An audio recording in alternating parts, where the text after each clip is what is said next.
దేవునికి స్తోత్రాలు. మీకందరికీ వందనాలు. దేవుడు ఇంతవరకు కూడా మనకి 6 సంఘాల్లో ఉపవాస ప్రార్థన దేవుని నామానికి మహిమకరంగా జరిగింది. ఈరోజు ఈ దినము ఈ తిప్పారపాడు సంఘంలో జరుపుకోవడానికి దేవుడు కృప చూపించినందుకు వందనాలు చెల్లించుకుంటూ ఉన్నాం. మనము అన్న చెప్పినట్లు మన నరసారావు అన్న గారి తల్లి ప్రభునందు నిద్రించింది కాబట్టి మధ్యాహ్నం నుంచి ఆ యొక్క భూస్థాపన కార్యక్రమాలు అవన్నీ కూడా ఉంటాయి కాబట్టి మనందరం కూడా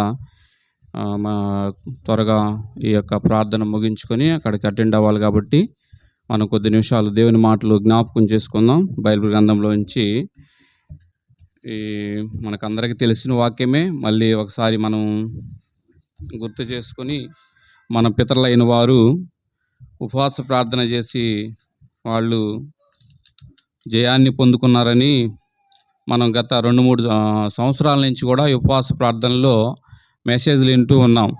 వాళ్ళు ఎలా ఉపవాస ప్రార్థన చేశారు, వాళ్ళు అనుకున్నది లేకపోతే వాళ్ళు ఆరోగ్య విషయంలో కానివ్వండి, వాటన్నిటిలో కూడా ఏ విధంగా సాధించుకున్నారో మనందరం కూడా వింటూ ఉన్నాం.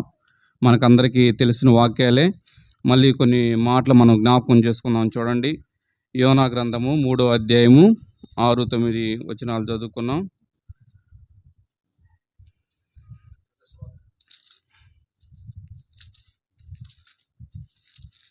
యోనా గ్రంథము 3వ అధ్యాయము 5-6 వచనాలు నేను చదువుతాను. చూడండి, నినివే పట్టణపు వారు దేవుని యందు విశ్వాసముంచి ఉపవాస దినము చాటించి గనులేమి అల్పులేమి అందరూ గోనెపట్ట కట్టుకొని ఆ సంగతి నినివే రాజునకు వినబడినప్పుడు అతడును తన సింహాసనం మీద నుండి దిగి తన రాజవస్త్రములను తీసివేసి గోనెపట్ట కట్టుకొని బూడిదలో కూర్చుండును. అలాగే 9వ వచనం కూడా చదువుకున్నాం. మనుషులందరూ తమ దుర్మార్గములు విడిచి తాము చేయు బలాత్కారమును మానివేయవలెను. మనుషులేమి పశువులేమి సమస్తమును గోని పట్ట కట్టుకొనవలెను. జనులు మనఃపూర్వకముగా దేవుని వేడుకొనవలెను. చాలమ్మా, ప్రార్థన చేసుకున్నాం.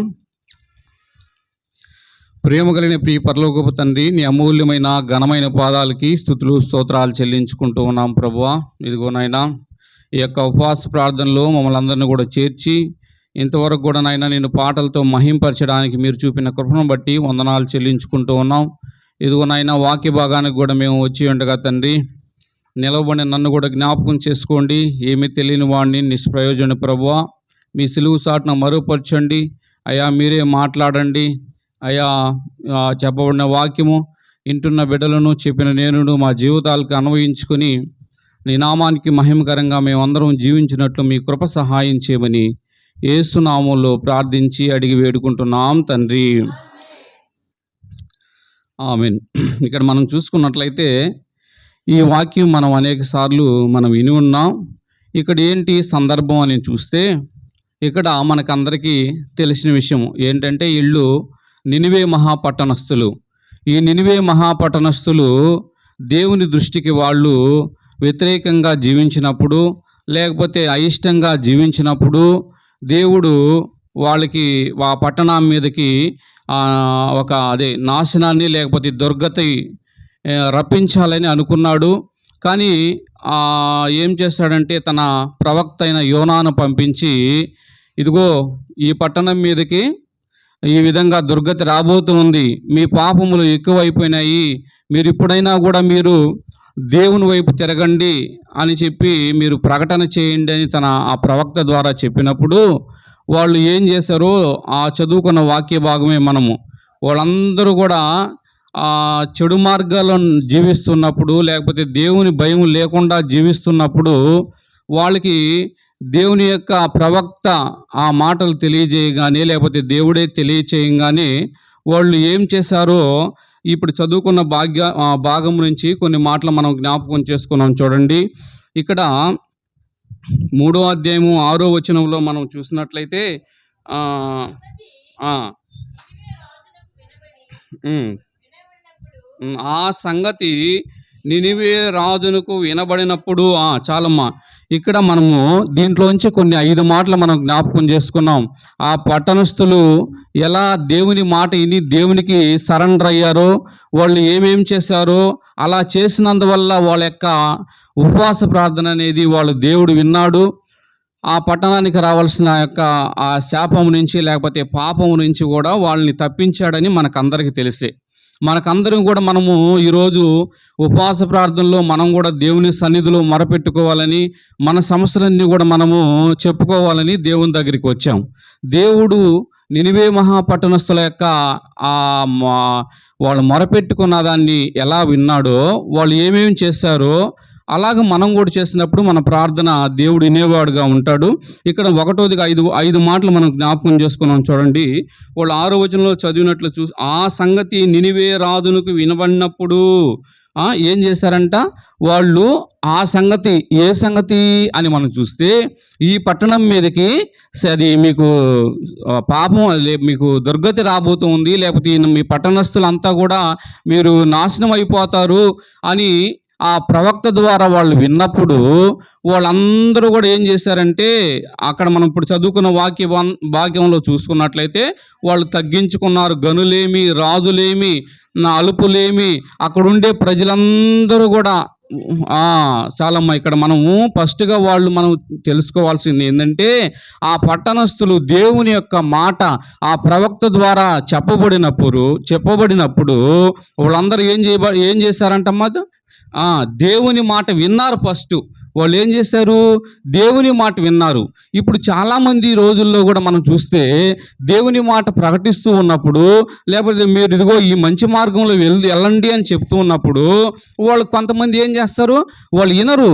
మీరు రండి, దేవుని సన్నిధికి రండి, మీరు దేవుని సన్నిధికి వచ్చినప్పుడు మీకు ఆశీర్వాదం వస్తుంది, లేకపోతే మీకు సమస్యలన్నీ కూడా యేసు నామములో తొలగించబడతాయి, మీకు రక్షణ కలుగుతుంది అని దేవుని వాక్యము ప్రకటిస్తూ ఉన్నప్పుడు చాలామంది ఏం చేస్తారంటే పెడచెవును పెడతారు, వినరు వాళ్ళు దేవుని మాటలు. మాకన్నీ తెలుసు అని కొందరు అనుకుంటారు. కానీ మనం ఇక్కడ ఏం నేర్చుకోవాలి నినివే మహాపట్టణస్థుల గురించిందంటే, వాళ్ళందరూ కూడా మనం ఇక్కడ చదువుకున్న ఆ సంగతి నినివే రాజునకు వినబడినప్పుడు వాళ్ళు విన్నారమ్మ. ఫస్ట్ అది మనం కూడా మన జీవితాల్లో మనం దేవుడు వాక్యాన్ని మనకి వినిపిస్తున్నప్పుడు మనము వినాలి. దేవుని వాక్యాన్ని ముందుగా విని వాళ్ళు విన్నప్పుడే కదా. ఇప్పుడు మనం చూసుకున్నట్లయితే మన పితరుడైన నోవాహ గారు ఉన్నారు. ఆయన్ని చూసుకుంటే నోవాహ గారు, అయ్యా ఇదిగో ఈ లోకం మీదకి జల ప్రళయం రాబోతూ ఉంది, మీరందరూ కూడా ఇదిగో ఒక ఓడను తయారు చేయి, అందరిని కూడా ఆ ఓడలోనికి రండి అని పిలవండి అని చెప్పినప్పుడు ఆయన పిలిచినప్పుడు వర్షం రాబోతుంది, భూమి మీద జలప్రళయం అంతా కూడా నిండుకోబోద్ది, అందరు మునిగిపోతారని చెప్పినప్పుడు ఆ యొక్క నోవాహ కాలంలో ఉండే ప్రజలు ఏం చేశారు? ఏం వాన వస్తుందిలే, ఏంది వస్తుంది, అప్పుడు దాకా వాళ్ళకి వాన వచ్చింది లేదు, వరదలు వచ్చింది లేదు, ఎక్కడ కూడా వాళ్ళకి నష్టపోయింది లేదు. వాళ్ళందరూ కూడా వాళ్ళు ఎగతాళి చేశారంట. ఏం చేశారు? వర్షం వస్తుందంట, మనం అంతా చనిపోతామంట అని వాళ్ళు వినిపించుకోవాలి వాళ్ళు. కానీ ఇక్కడ మనం చూసింది ఏంటంటే, ఆ నినివే మహాపట్టణస్థులు వాళ్ళు దేవుని యొక్క మాటను వాళ్ళు ఏం చేశారు? విన్నారు.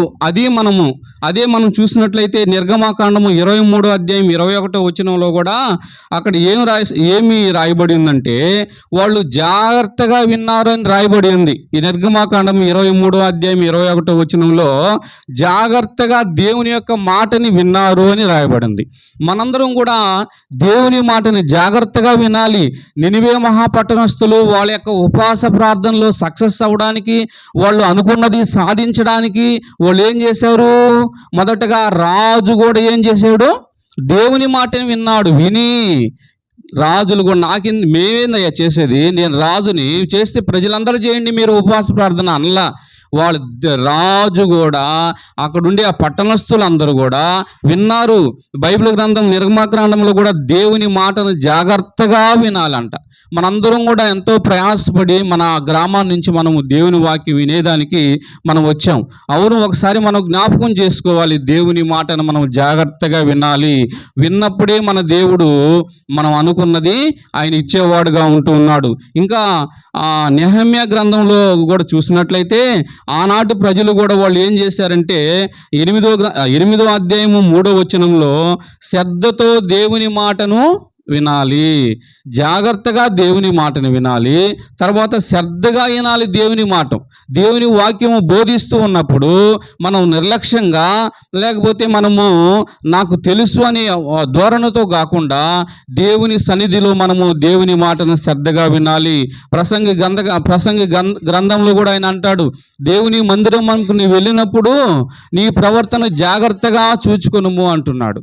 ఇంకా అదే ఒక అపోస్తల కార్యాల్లో మనం చూస్తే అక్కడ ఒక స్త్రీ ఉంది. అపోస్తల కార్యాలు 16వ అధ్యాయము 14వ వచనంలో ఇదంతా కూడా వినడానికి మీకు రెఫరెన్స్లు చూపిస్తూ ఉన్నా. నినివే మహాపట్టణస్థులు ఆ సంగతి విన్నారు. ఫస్ట్ మనందరం కూడా దేవుని మాట, దేవుడు మన యొక్క బలహీనతలో లేకపోతే మన యొక్క పరిస్థితుల్లో ఇవన్నీ కూడా మనకు చూపిస్తూ ఉంటాడు, లేకపోతే దేవుని బిడ్డల ద్వారా మాటలు వినిపిస్తూ ఉంటాడు. అవన్నీ కూడా మనం పెడచెవిని పెట్టకుండా మనం వినాలి దేవుని వాక్యాన్ని. ఇక్కడ ఇంకొక విషయం మనం చూసినట్లయితే ఈ అపోస్తల కార్యం 16వ అధ్యాయం 14వ వచనంలో ఇక్కడ ఒక ఆమె ఉంది. అమ్మ నేను చెప్పేస్తా ఉండాలి సార్. ఇక్కడ లూదియా అనే దైవభక్తి గల స్త్రీ, ఈమె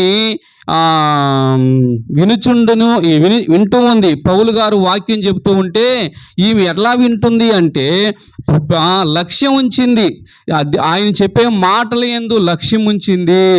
మనం కూడా దేవుని వాక్యాన్ని మనం ఏం చేయాలంటే లక్ష్యం ఉంచి వినాలి మనం దేవుని మాటలు. అది ఇప్పుడు వీళ్ళందరూ నినివే మహాపట్టణస్థులు కూడా వాళ్ళు విన్నారు. ఫస్ట్ వాళ్ళు దేవుడి బిడ్డ ద్వారా హెచ్చరిస్తూ ఉన్నప్పుడు వాళ్ళు విన్నారు. ఈ లూదియా కూడా లక్ష్యం ఉంచి వింటేనే కదా ఆమె ఇంటి వారందరూ కూడా ఏం చేయబడ్డారు, రక్షణ పొందుకున్నారు. కాబట్టి మనం ఫస్టుగా మన ఉపవాస ప్రార్థనలో మనం ఏం చేయాలి, దేవుని మాట వినాలి. దేవుని మాట వినాలి, దేవుని బిడల ద్వారా లేకపోతే దేవుని వాక్యం వివరిస్తూ ఉంటుంది. ఇదిగో నీ స్వస్థపరిచి యెహోవాను నేనే, మిమ్మల్ని కాపాడువాడిని నేనే, లేకపోతే మీకు ఆశ్రయదుర్గమైన దేవుని నేనే అని రకరకాలుగా దేవుని వాక్యం ద్వారా మనల్ని హెచ్చరిస్తూ ఉన్నప్పుడు అవన్నీ మనం ఏం చేయాలి, ఆ వ్యక్తి బట్టి ప్రార్థన చేయాలి. అవును ప్రభువా, నీవు స్వస్థపరిచి యెహోవావు నీవు, మా ఆశ్రయ దుర్గము నీవు, మమ్మల్ని కాపాడే దేవుడు నీవు అని మనం ప్రార్థన చేసుకోవాలి. ఇవన్నీ నేను వింటూ ఉన్నానులే, నాకు తెలిసిన వాక్యాలే కాదా అని మనం అనుకుంటే మన యొక్క ఉపవాస ప్రార్థనలో మనం అనుకున్నది మనం సాధించుకోలేము. కాబట్టి దేవుడు ఏం చెప్తున్నాడు, దేవుని మాటను శ్రద్ధగా వినాలి. నినివే మహాపట్టణస్థులు వాళ్ళు శ్రద్ధగా విన్నారు. అందుకనే ఆ పట్టణానికి రావాల్సిన దుర్గతి రాకుండా దేవుడు ఏం చేశాడు, కాపాడాడు. మన జీవితాల్లో కూడా మనము అనుకున్నది సాధించాలంటే మనం ఏం చేయాలి, దేవుని మాటను వినేవారుగా ఉండాలి. అది రెండోదిగా మనం చూసినట్లయితే చూడండి, నినివే మహాపట్టణస్థులు దేవుని మాటను విన్నారు. మనం కూడా దేవుని యొక్క మాటను మనం వినేవారంగా ఉండాలి. రెండోదిగా చూడండి, అదే యోనా గ్రంథము 3వ అధ్యాయము 5వ వచనంలో చూస్తే నినివే పట్టణపు వారు దేవుని యందు విశ్వాసం ఉంచి, చాలు. రెండోదిగా వాళ్ళు ఏం చేశారంటే దేవుని యందు విశ్వాసం ఉంచారు. ఫస్ట్ ఏం చేశారు, దేవుని మాటను విన్నారు. తర్వాత ఇక్కడ రెండోదిగా మనం చూసినట్లయితే నినివే మహాపట్టణస్థుల వారు దేవుని యందు విశ్వాసం ఉంచారు. మనం కూడా ఏం చేయాలి, దేవుని యందు విశ్వాసం ఉంచాలి. దేవుని యందు విశ్వాసం ఉంచితే దేవుడు మనకి ఆయన ఇవ్వవలసింది లేకపోతే ఆశీర్వాదం కానీ స్వస్థత కానీ ఏదైనా కూడా మనం విశ్వాసము లేకుండా దేవునికి ఇష్టడయ్యుట అసాధ్యము. వీళ్ళు నినివే పట్టణస్థులు సక్సెస్ కావడానికి ఉపవాస ప్రార్థనలో దేవుని యందు విశ్వాసం ఉంచారు. ఆ పట్టణంలో ఉండే రాజుతో సహా ఏంది పట్టణం, ఆ నోహా కాలంలో ఉండే ప్రజలు ఏ వర్షం వస్తుంది, ఏమి ఇట్లా ఉంటుందిలే అని వాళ్ళు పెడచెవిని పెట్టి ఉండకుండా వీళ్ళు దేవుని మాట విన్నారు. రెండోదిగా దేవుని యందు విశ్వాసం ఉంచారు. విశ్వాసం లేకుండా దేవునికి ఇష్టడై ఉండుట అసాధ్యము. మనం దేవుడి యొద్దకు వచ్చేవారు దేవుడు ఉన్నాడని, ఆయన మనకి అడిగింది అనుగ్రహిస్తాడని విశ్వాసం ఉండాలి మనకి. అప్పుడు మనం చాలామంది బిడ్డల్లో మనం చూస్తే దేవుని యందు ఏమి ఇస్తాడో నాకు దేవుడు, ఏమి నాకు సహాయం చేస్తాడులే, దేవుడు నన్ను మర్చిపోయాడు, దేవుడు నన్ను గుర్తుపెట్టుకో ఉంటే నాకు ఈ యొక్క పరిస్థితులు వచ్చిండేటి కాదు అని చాలా సందర్భాల్లో అంటుంటారు. కానీ మనం ఏం చేయాలంట, దేవుని యందు విశ్వాసం ఉంచాలని దేవుడు మనకు తెలియజేస్తున్నాడు. విశ్వాసం ఉంచడం ద్వారా మనకి ఏమొస్తుందంటే చాలా రకాల ఆశీర్వాదాలు ఉన్నాయి. ఒకటి మనం చూస్తే అపోస్తల కార్యాలు 16వ అధ్యాయము 31వ వచనంలో చూస్తే ఇక్కడ విశ్వాసము ద్వారా రక్షణ కలుగుతుంది. విశ్వాసము ద్వారా ఏమొస్తుంది, రక్షణ వస్తుంది మనకి. ఇక్కడ జరిగిన సందర్భం చూసినట్లయితే పౌలు శీలను చెరసాల్లో వేశారు. చెరసాల్లో వేసినప్పుడు వాళ్ళు పౌలు శీలలు పాటలతో ప్రార్థిస్తూ ఉన్నప్పుడు అర్ధరాత్రి వేళ భూకంపం వచ్చింది. చెరసాల పునాదులు అదిరినాయి, వాళ్ళకి ఉన్న బంధకాలన్నీ తొలగిపోయినాయి. అందరు ఖైదీలు కూడా బయటకు వచ్చేసారు. కానీ ఆ చెరసాల నాయకుడు ఏం చేశాడంటే, అందరూ వెళ్ళిపోయారు కదా, నా పై అధికారులు నన్ను ఇబ్బంది పెడతారో లేకపోతే శిక్షిస్తారో అని చెప్పి అనుకున్నప్పుడు వాళ్ళందరూ అప్పుడు పౌలు శీలలు ఏమంటున్నారు, అయ్యా మేము ఎక్కడికి పోలేదు, మేము ఇక్కడే ఉన్నాము అని వాళ్ళు తెలియజేశారు. అక్కడ మాట్లాడిన సందర్భం చూడమ్మా, 16వ అధ్యాయము 31వ వచనంలో అపోస్తల కార్యాల్లో అందుకు వారు ప్రభు అయిన యేసునందు విశ్వాసం ఉంచుము, అప్పుడు నీవును నీ ఇంటి వారును రక్షణ పొందుకుంటారు. చాలు. ఈ దేవుని యందు విశ్వాసం ఉంచితే మనందరికీ రక్షణ ఇచ్చే దేవుడుగా ఉంటూ ఉన్నాడు. ఆ చెరసాల నాయకుడు అడిగినప్పుడు దేవుని యందు విశ్వాసం ఉంచయ్యా మీకు రక్షణ వస్తుందని ఆ బిడ్డలు తెలియజేసినట్లు మనం చూస్తున్నాం. ఇక్కడ కూడా నినివే మహాపట్టణస్తులు ఏం చేశారంట, విశ్వాసం ఉంచారు. అవును కదా, దేవుడు ఇలా మన ద్వారా బిడ్డ ద్వారా పలికిస్తూ ఉన్నాడు, మనందరం ఈ విధంగా మనము తగ్గించుకోవాలి, లేకపోతే మనం దేవుని దగ్గర ఇలా పశ్చాత్తాపడాలని విని విశ్వాసం ఉంచారు. దేవుడు మనల్ని అందరిని కూడా కోరుకుంటున్నది ఏంటి అంటే విశ్వాసం ఉండాలి మనకి. దేవుని దగ్గరికి వచ్చి ఏదో వచ్చినాము మనం ఎవరైనా, మీరైనా, నేనైనా, ఎవరైనా కూడా విశ్వాసం లేకుండా ఉంటే మనలో కార్యాలు జరగాలంటే అది ఇంపాసిబుల్, అసాధ్యం, అది జరగదు. అందుకని దేవుడు ఏం చేస్తున్నాడంటే విశ్వాసం మూలముగా మన యొక్క అబ్రహాము ఇదివరకు చూడని సంగతులు కూడా చూడని వాడయుండి దేవుని యందు విశ్వాసం ఉంచాడు. దేవుని యందు విశ్వాసం ఉంచినాడు కాబట్టి దేవుడు అబ్రహాము గారిని అంతగా ఆశీర్వదించబడ్డాడు. ఇక్కడ ఈ పౌలు శీలలు కూడా ఏం చెప్తున్నారు, దేవుని యందు విశ్వాసం ఉంచుము, నీ ఇంటికి రక్షణ వస్తుంది. దేవుని యందు విశ్వాసం ఉంచుము, నీ సమస్యకు పరిష్కారం జరుగుతుంది. దేవుని యందు విశ్వాసం ఉంచుము, దేనికోసము నువ్వు ప్రార్థన చేస్తున్నావో దేవుడు నీకు అది ఇచ్చేవాడుగా ఉంటాడు. ఇంకా మనం చూసినట్లయితే చూడండి, ఆ విశ్వాసానికి ఇంకో మాట రోమిలికి రాసిన పత్రిక 5వ అధ్యాయము 1వ వచనంలో చూస్తే విశ్వాసము ద్వారా నీతిమంతులు అవుతామని అక్కడ రాయబడి ఉంది. విశ్వాసము ద్వారా ఏం చేయబడతారంట, కాబట్టి విశ్వాసము మూలమున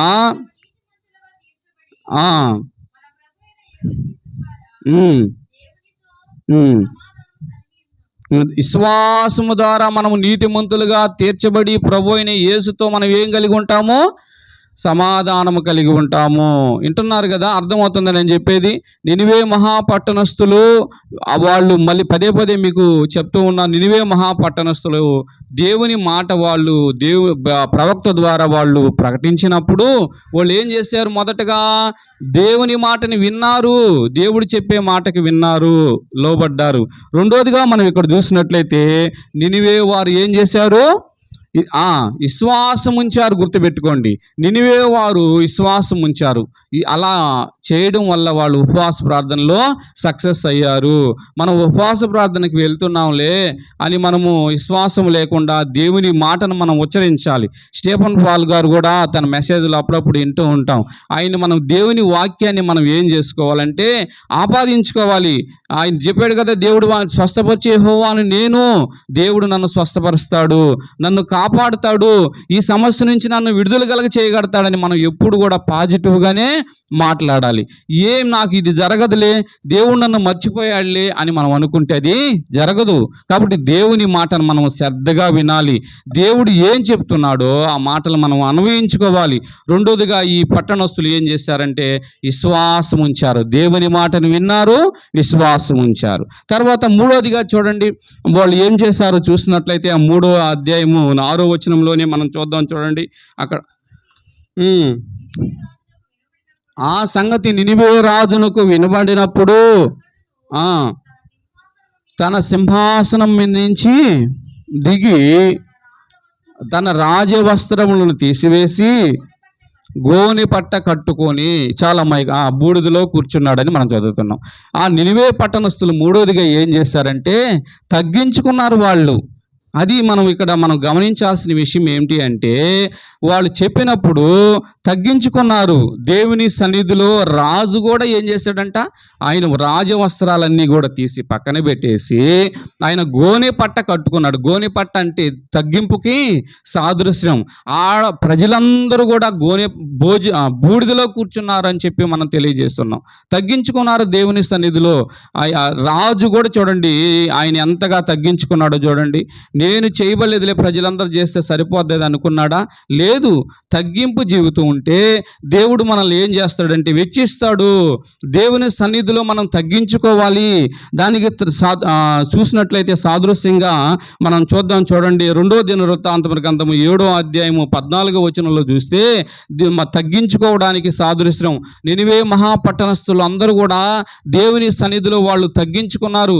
నేను రాజును అనుకోలేదు.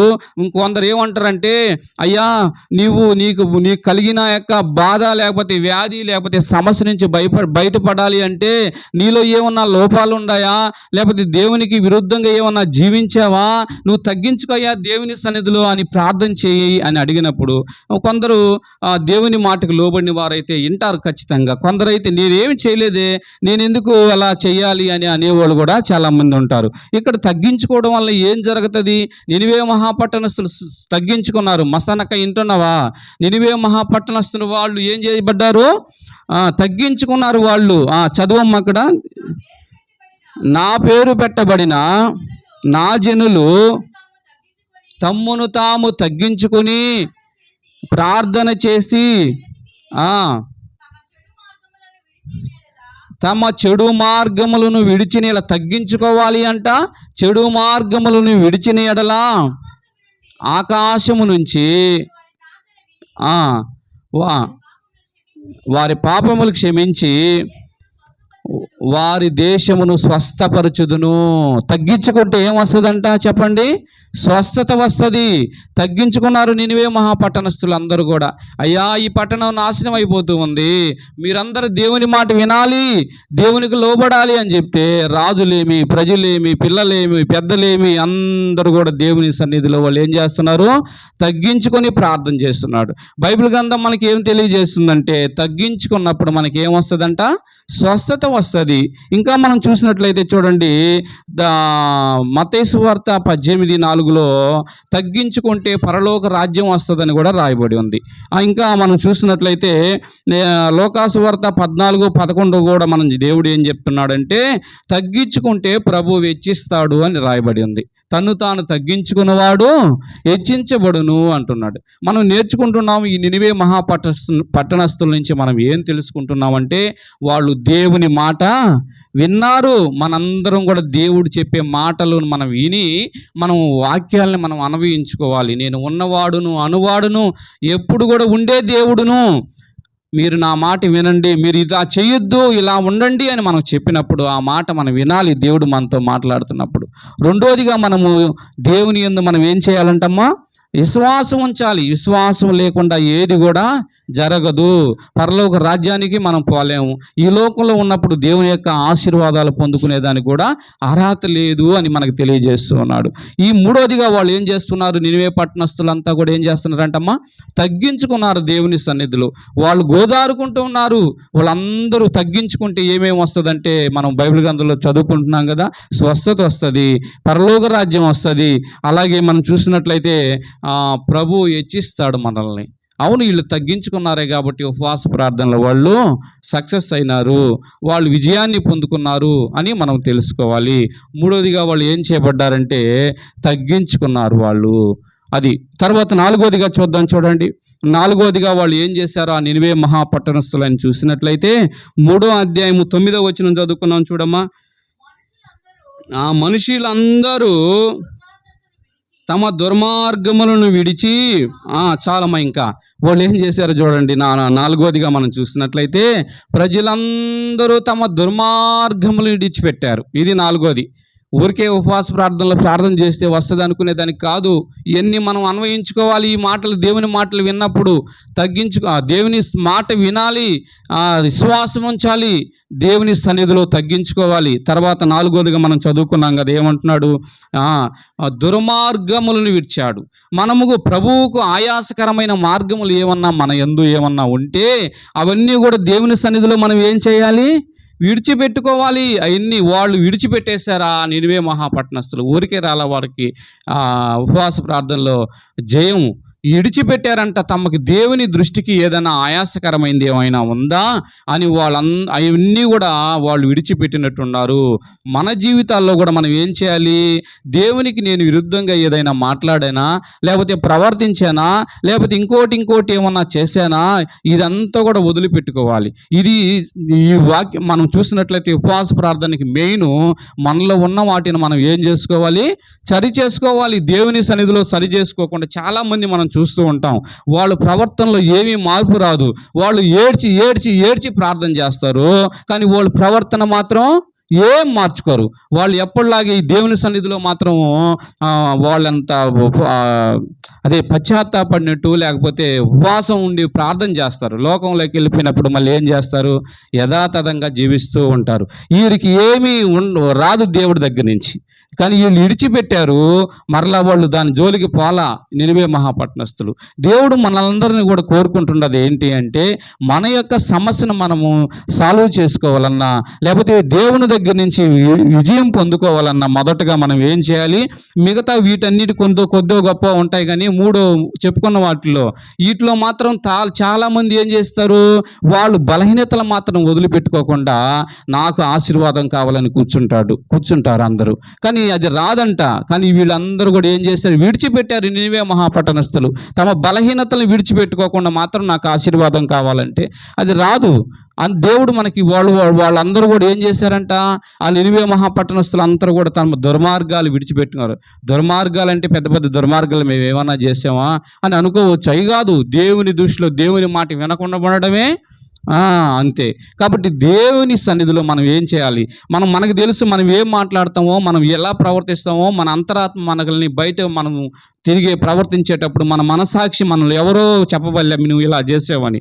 మన మనసాక్షి మనల్ని మనకి గుర్తు చేస్తుంటుంది. నువ్వు ఇలా మాట్లాడే వాళ్ళకి వ్యతిరేకంగా, లేకపోతే ఇలా విధంగా నువ్వు ఇలా జీవించావు అని మనల్ని మాట్లాడుతున్నప్పుడు దేవుని మాటకి సరెండర్ అవ్వాలి. అప్పుడు దేవుని మాటకి లోబడాలి.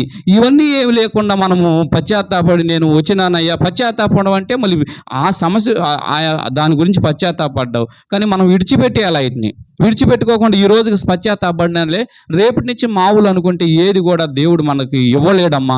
దేవుడు మనందరికీ తెలియజేస్తున్నది ఏంటంటే, మీరు పశ్చాత్తాపడాలి దేవుని సన్నిధిలో. మీ పాపాలు విడిచిపెట్టుకోవాలి. మీ బలహీనతలు పాపం నేను ఎప్పుడో విడిచిపెట్టేసి యేసు ప్రభువుని విశ్వాసం ఉంచి బాప్తిసం తీసుకున్నప్పుడే నా పాపం అంతా పోయింది అనుకుంటున్నారేమో. కాదు. దేవుని రాజ్యానికి చేరినంత వరకు కూడా మనం జాగ్రత్తగా ఉండాలి. ఈ లోకంలో పవిత్రత కలిగి జీవించాలి, భక్తి కలిగి జీవించాలి. నేను బాప్తిసం తీసేసుకున్నాలే, నేను ఎంచక్కా నాకు పరలోక రాజ్యం వస్తుంది, ఈ లోకంలో ఆశీర్వాదాలు వస్తాయంటే ఏం రావు. ప్రభువా ప్రభువా అన్నవాడు ఎవరు కూడా పరలోక రాజ్యంలోకి రాడు. దేవుని మాట ప్రకారం వినాలి. మన యొక్క పాపాలన్నీ విడిచిపెట్టినప్పుడు మాత్రమే దేవుడు మనకి విడుదల కలుగజేస్తాడు. ఏబు గ్రంథంలో కూడా అంటాడు 36:10 పాపమును విడిచిపెట్టాలంట. మన పాపముని మనం విడిచిపెట్టుకోవాలి. మనం బాప్తిసం తీసుకున్నా కూడా అదే మార్గంలో మనం వెళుతూ ఉంటే దేవుడు మన ప్రార్థన కూడా వినడు. అదే మనం చూసినట్లయితే సామెతల గ్రంథము 3:7 కూడా ఏమంటాడంటే ఏమంటాడు చదవమ్మా అక్కడ. సామెతల గ్రంథము 3:7 చూస్తే ఆ ఆ ఇది మనకు కావాల్సింది ఏంటంట, యెహోవా యందు భయభక్తులు కలిగి మనం ఏం చేయాలి? చెడుతనమును విడిచిపెట్టాలి. ఈ వాక్యం నేను చదువుకుంటా ఉన్నప్పుడు మనకి సర్లక్క కూడా ఒకసారి చెప్పింది, సామెతల గ్రంథం ప్రతి దినం కూడా చదవండి మీరు. 31 అధ్యాయాలు ఉంటాయి. 31 అధ్యాయాలు రోజుకొక అధ్యాయం చదవండి అని ఇది వరకు చెప్పింది ఏదో సందర్భంలో. అప్పటి నుంచి నేను రోజుకి ఒక అధ్యాయం మాత్రం అది చదువుతా. సామెతల గ్రంథం చదువుతున్నప్పుడు మనకి అర్థమవుతూ ఉంటుంది. నాకు దానికి చూడండి, చెడుతనమును విడిచిపెట్టుము అనే వాక్యాన్ని పదే ఆ వాక్యం చదవడం ద్వారా మనకు అర్థమవుతుందని దేవుడు చెప్తాడు కదా. నేను అర్థం చేసుకున్నది ఏంటంటే చూడండి, ఆ వాక్య భాగంలో చెడుతనమును విడిచిపెట్టుము కింద ఉంది దాని కొటేషను. అది ఈ సందర్భం కాదు కానీ దానికి తెలియజేస్తున్నా. చెడుతనమును విడిచిపెట్టుము, అప్పుడు నీ దేహమునకు ఆరోగ్యమును నీ ఎముకలకు సత్వయోను కలుగును అంటున్నాడు దేవుడు. దీంట్లో నేను అర్థం చేసుకున్నది ఏంటంటే, మనం ఆరోగ్యం కావాలి, నాకు మనశ్శాంతి కావాలి, లేకపోతే నేను పుష్టిగా ఉండాలి, నా రోగం పోవాలి అని మనం అనుకుంటాం. దానికి మందు దీంట్లోనే ఉంది. ఏం చేయాలంట? యెహోవా యందు భయభక్తులు కలిగి చెడుతనాన్ని విడిచిపెట్టాలి. ఫస్ట్ ఈ చెడుతనాన్ని విడిచిపెడితే ఏమొస్తుందంట? నీ దేహానికి ఆరోగ్యం వస్తుంది దేవుడు అంటున్నాడు. చూడండి, ఇది ఎంత మాట మీరు అర్థం చేసుకుని లోతుగా మనం అర్థం చేసుకుని దేవుణ్ణి అడిగితే, అవును ప్రభువా, నాలో వాటిని నేను విడిచిపెట్టేస్తాను ప్రభువా, నా దేహానికి ఆరోగ్యం ఇవ్వు అని మనం దేవుడు చెప్పిన మాటే ఇది. వింటున్నప్పుడు మనం అడగాలి దేవుణ్ణి. చెడుతనాన్ని విడిచిపెట్టినప్పుడు దేహానికి ఏమి ఇస్తాడంట? ఆయన ఆరోగ్యాన్ని ఇస్తాడు, ఎముకలకి సత్వముని ఇస్తాడు. కాబట్టి మనం ఇక్కడ చూసినట్లయితే నినివే మహాపట్టణస్థులు విడిచిపెట్టారు. వాళ్ళు ఏమి విడిచిపెట్టారు? వాళ్ళ దుర్మార్గతను విడిచిపెట్టారు. ఇక్కడ చదువుకున్నట్లు మనం ఏం చేయాలంటే, మనలో ఉన్న దేవునికి ఆయాసకరమైనది ఏదైనా ఉందా అవన్నీ కూడా విడిచిపెట్టాలి. ఈ విడిచిపెట్టినప్పుడే దేవుడు మనకి కావాల్సిన వాటిని దయచేస్తాడు. అదే పేతురు 1:18 కూడా ఏమంటాడంటే, వ్యర్థ ప్రవర్తనను విడిచిపెట్టాలి అంటాడు. ఏం విడిచిపెట్టాలంట? వ్యర్థ ప్రవర్తన. ఎలా ప్రవర్తిస్తున్నావు నువ్వు? అలా అది గుర్తు చేసుకోవాలి ఒకసారి.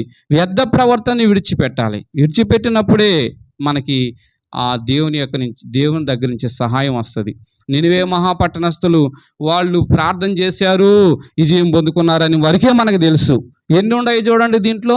దేవుని యొక్క గ్రంథంలోంచి వాళ్ళలో ఏమేమి చేశారో మనకి అర్థమవుతుంది కదా. ఒక్కొక్కటి జ్ఞాపకం చేసుకుంటుంటే, దేవుని మాట విన్నారు, దేవుని యందు విశ్వాసం ఉంచారు, మూడవదిగా తగ్గించుకున్నారు దేవుని సన్నిధిలో. ఇవన్నీ మనం కూడా మన జీవితాలకు అన్వయించుకోవాలి. దేవుని వాక్యం మనతో మాట్లాడుతూ ఉన్నప్పుడు ఇవేమి మనం అన్వయించుకోకుండా ఏడిస్తే, లేకపోతే ఇంకా దేవుని సన్నిధిలో మొరపెట్టినా కూడా ఏమీ ఆశీర్వాదం రాదు. దేవుడు నినివే మహాపట్టణస్థులు ప్రార్థన చేశారు, సక్సెస్ అయ్యారు విన్నాం. కానీ వాళ్ళలో ఉన్న ఇవన్నీ కూడా మనం కలిగి జీవించాలి. నాలుగవదిగా మనం ఏం చెప్తున్నాము? ప్రభువుకి ఆయాసకరమైనది ఏదైనా ఉంటే వాటిని మనం విడిచిపెట్టుకోవాలి దేవుని సన్నిధిలో. అది చిన్న బలహీనత అయినా కూడా కానివ్వండి. నేనేం బలహీనత, నాకేముండయి అనుకునే దానికి ఏమీ లేదు. నీతిమంతుడు లేడు, ఒక్కడుని లేడు, అందరూ త్రోవ తప్పి ఏకంగా పనికిమాలమైన ఉన్నారు. కాబట్టి యేసుప్రభువు యందు విశ్వాసం ఉంచి రక్షించబడ్డ తర్వాత, బాప్తిసం తీసుకున్న తర్వాత కూడా పరలోక రాజ్యంగా పోయినంత వరకు కూడా మన ప్రవర్తన, మన బిహేవియర్, లేకపోతే ఇవన్నీ కూడా మన వ్యర్థ ప్రవర్తన విడిచిపెడుతూ దేవుని సన్నిధిలో ముందుకు సాగిపోవాలి. ఇంకొకటి ఐదోదిగా మనం చూడండి, నినివే మహాపట్టణస్థులు సక్సెస్ అవ్వడానికి కారణము మనం చూస్తే, ఇది చూసుకొని మనం ముగించుకున్నాం. ఐదవది ఏంటి అంటే 3వ అధ్యాయము 9వ వచనం చదవమ్మా. ఓకే నాయన, ఇక్కడ నేను చూస్తా చూడండి. 9వ వచనం చివరిలో ఉన్నది, దేవుడిని ఏడుకున్న వాళ్ళను అని రాయబడింది. ఇక్కడ వాళ్ళు ఐదోదిగా ఏం చేయబడ్డారంట? దేవుడిని వేడుకున్నారు, దేవుణ్ణి గోజారుకున్నారు దేవుని సన్నిధిలో. వేడుకున్నారు కాబట్టి వాళ్ళకి సక్సెస్ వచ్చింది. మన నినివే మహాపరుషులు మనుషులేమి పశువులేమి సమస్తమును గోని పట్ట కట్టుకున్న వాళ్ళను జనులు మనపూర్వకముగా దేవుణ్ణి వేడుకోవాలంటాయా. మనస్పూర్వకంగా వినాలి. మనసంతా కూడా దేవుని సన్నిధిలో పెట్టి మనం ప్రార్థన చేసుకోవాలి. అర్థమవుతుందా? దేవుని మనకి చాలామంది మనం వస్తాం, మన మందిరంకి వస్తాం, లేకపోతే మన సమస్యలు, లేకపోతే మనకి ఉన్న ఆ యొక్క ప్రాబ్లమ్స్ వలన, లేకపోతే ఉన్న ఇబ్బందుల వలన మన మనసంతా ఎక్కడో ఉంటుంది. కానీ దేవుని సన్నిధి ఇక్కడ ఏం తెలియజేస్తుందంటే మనస్పూర్వకంగా ఏడుకున్నారంట అక్క వల్ల. ఆ దేవుని సన్నిధిలో వాళ్ళు ఏం చేస్తారంటే మనస్పూర్వకంగా ఏడుకోవాలి. అంటే సంపూర్ణంగా దేవుని యందు విశ్వాసం ఉంచాలి. దేవుని యందు మనస్పూర్వకంగా, లేకపోతే అరమనసు, లేకపోతే అంటాం కదా మనం ఇస్తాడో ఈడోలే, లేకపోతే అది జరగదోలే అనేది కాకుండా వీళ్ళు మనస్పూర్వకంగా ఏడుకుంటున్నారు దేవుణ్ణి. అయ్యా సహాయం చేయి ప్రభువా అని చెప్పి. చాలామంది మేమేం చేయటం లేదులే అని లోకస్తులందరూ అనుకోవచ్చు. మేము ఏడుకోవాల్సిన అవసరం లేదు, మేమంతా నీతిమంతులుగానే మీకంటే ఎక్కువలో ఉన్నాం అనుకుంటారు. కానీ ఇక్కడ ఏం చేయమన్నాడు? ఏడుకోమంటున్నాడు దేవుణ్ణి ఏడుకోవాలి. వాళ్ళందరూ కూడా నినివే మహాపట్టణస్థులు ఊరికే ఉపవాస ప్రార్థనలు వాళ్ళు ఆ యొక్క జయాన్ని పొందుకోలే, వాళ్ళు వేడుకున్నారు అని చెప్తూ ఉన్నారు. దానికి సాదృశ్యంగా మార్కు సువార్తలో 1వ అధ్యాయం 40వ వచనం చదువుకున్నామా. ఒక ఆయన యేసు ప్రభు దగ్గరికి వచ్చి ఆయన ఏమని అడుగుతున్నాడు, అక్కడ ఏమని వేడుకున్నాడో ఒకసారి చూడండి. మార్కు సువార్త 1వ ఒక కుష్ఠరోగి ఆయన యొద్దకు వచ్చి ఆయన ఎదుట మోకాళ్ళుని నీకు ఇష్టమైతే శుద్ధినిగా చేయగలవని ఆయనతో చెప్పి ఆయనను వేడుకున్నాడు. ఏం చేశాడు ఈయన? ఏడుకున్నాడు. దేవుణ్ణి ఏడుకోవాలి. మనం దేవుని సన్నిధిలో వచ్చినప్పుడు, దేవుని సన్నిధిలో మనం చాలామంది మనం ఒక పనులు, లేకపోతే దాన్ని బట్టి ఎప్పుడెప్పుడు మనకి అయిపోద్ది, ఇంకా అయిపోలేదు ఈ ప్రార్థన అని మనం అందరుకుంటాం. నేను కూడా అనుకుంటుంటా ఒక్కోసారి. అట్లా ఉండకూడదు. దేవుని సన్నిధికి వచ్చినప్పుడు దేవుని సన్నిధిలో మనస్పూర్వకంగా ఏడుకోవాలి. మనం దేనికోసము మనం దేవుని సన్నిధికి వచ్చాం, ఏం కావాలనుకుంటున్నాం, దానికోసం మనం ఏడుకోవాలి. ఈ కుష్ఠరోగి కూడా వచ్చి ప్రభువా నీకు ఇష్టమైతే నన్ను శుద్ధినిగా చేయగలవని వేడుకుంటూ ఉన్నాడు. ఆయనతో వేడుకుంటూ ఉన్నాడు. మనందరం కూడా ఏడుకోవాలి. ఈ కుష్ఠరోగి ఒక మాట అన్నాడు, నీకు ఇష్టమైతేనే నన్ను శుద్ధినిగా చేయమని. ఈ మాట కూడా మనం ఆలోచన చేస్తే దేవుని దగ్గర కూడా మనం ఒక్కోసారి కొన్నిటి అడిగితే, ఎప్పుడు ప్రభువా నీకు ఇష్టమైతే నాకు ఇది చేయి ప్రభువా అని అడిగేవాళ్ళు ఎంతమంది ఉన్నారో మనం ఏం చేస్తామంటే నాకు ఖచ్చితంగా అది ఇవ్వాలి అని అంటాము. కానీ కొన్ని సందర్భాల్లో అది దేవునికి అయిష్టమైన ఖచ్చితంగా అడిగినప్పుడు, తగ్గించుకొని అడిగినప్పుడు ఇస్తాడు. కానీ కొన్నిసార్లు మనము ఏంటి అంటే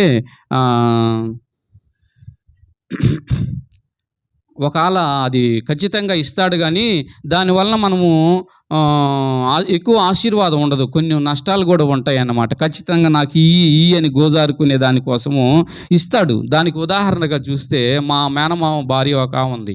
ఆమె ఒకసారి వాళ్ళు కూడా దేవుని నమ్ముకో ఉండారు. ఇట్లా దేవుడి గురించి మాట్లాడుతూ ఉన్నప్పుడు ఒక సందర్భంలో ఆమె ఏమన్నదంటే, అయ్యా నేను ఇదిగో ఆ అబ్బాయి పేరు, వాళ్ళ కొడుకు పేరు ఇమ్మానీయులు, ఈ ఇమ్మానీయులు నాకు దేవుడు ఇవ్వకముందు దేవుడి సన్నిధిలో వేడుకున్నాను, నాకు ఇయ్యి అని చెప్పి ప్రార్థన చేస్తే నా మాట విన్నాడు దేవుడు, ఇని నా కొడుకునిచ్చాడు.